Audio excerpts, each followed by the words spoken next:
cooler today, but still pretty this morning. That's very loud and annoying. Alright. So we were here doing live shots on the FIFA World Cup. That's going to happen in Kansas City. And events are going to be held here. Some of the games will be held here. So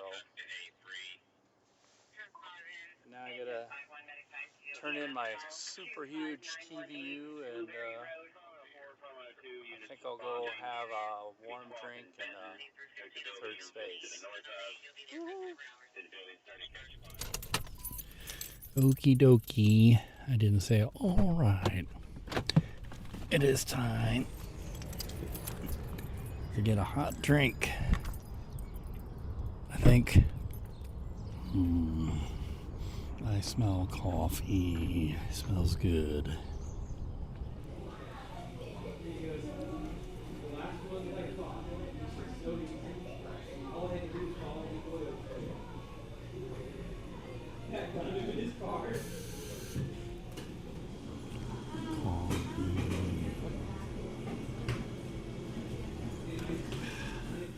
Hey, how you doing? That was a very pleasant experience in there, even though I'm tired. It's my bedtime. And it goes back to the whole role of the third space, which is not really to serve food or coffee, it's to serve companionship. And I think they do it well in there.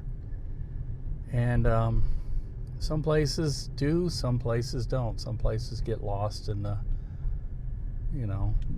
gourmet aspect of it. Although, that can be nice too, but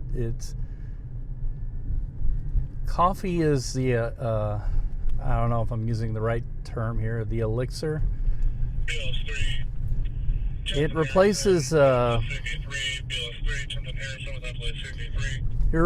alcohol. And, bars serve as a third space too, but if you go into a bar all the time, every night, and hang out in a bar, kind of like Cheers is an example of that, then, it can be all right, but for the most part, a lot of people can't handle that, and it leads to bad habits,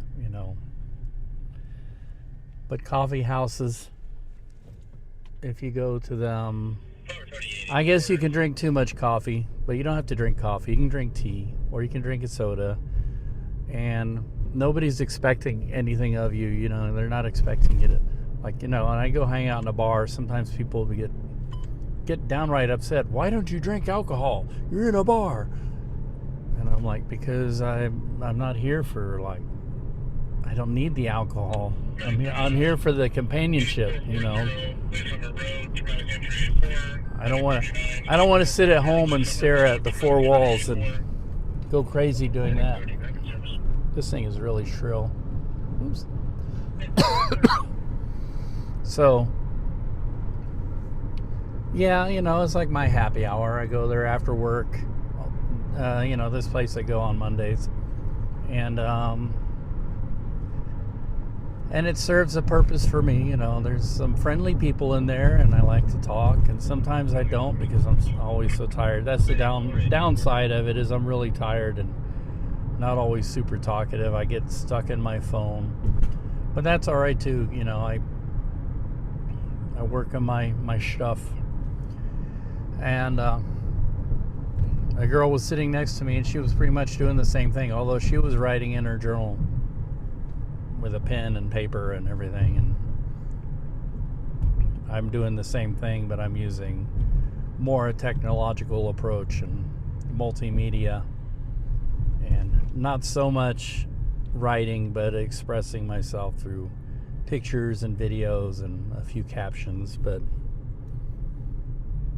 I might get back to writing a few of my thoughts down, but I look back on those and I go, man, how corny can I be? And my main mission is right now to try and get caught up and keep it up for at least a year, so that I can get my archive set, and then every year I add to it, all I have to do is copy my archives down and and double check them and make sure they're okay and see if there's anything I need to add, because every time I do it I'm so not disorganized, but I change my mind in so many ways on how to write the stuff down and store it, that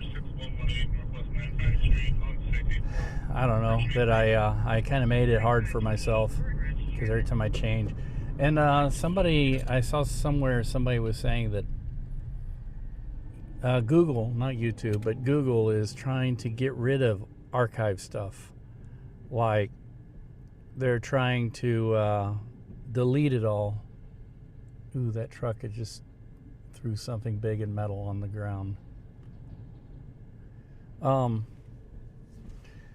And I think part of that is if it hasn't been looked at or viewed in a long time.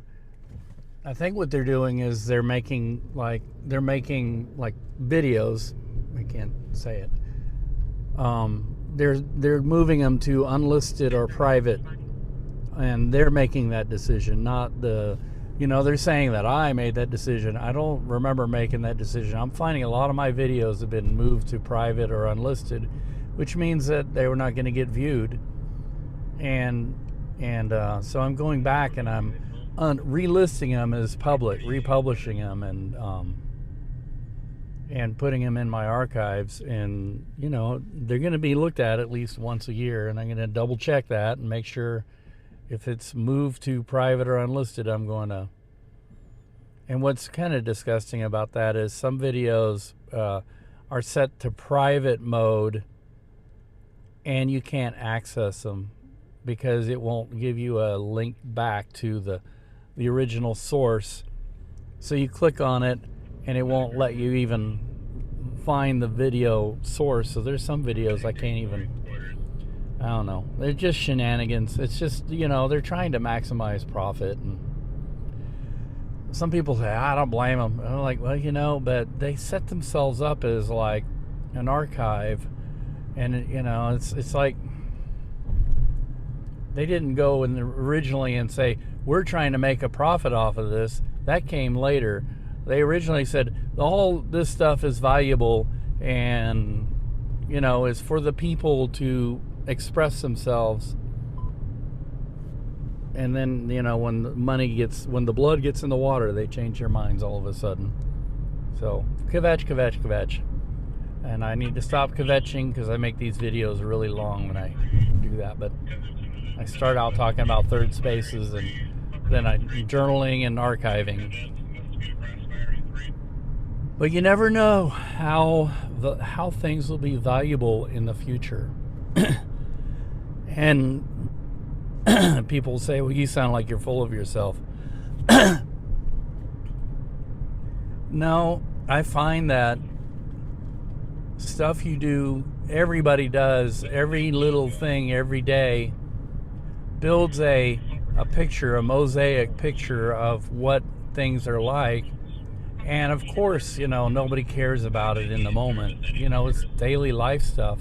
But then as time goes on, people discover it and they go, wow, especially people of a younger generation, and they'd be like, what is it like? Can you imagine if, for instance, during historic periods like the Civil War in America, if you could really go to original source material and see what things were really like, and actually you can, but a lot of that stuff was lost. For instance,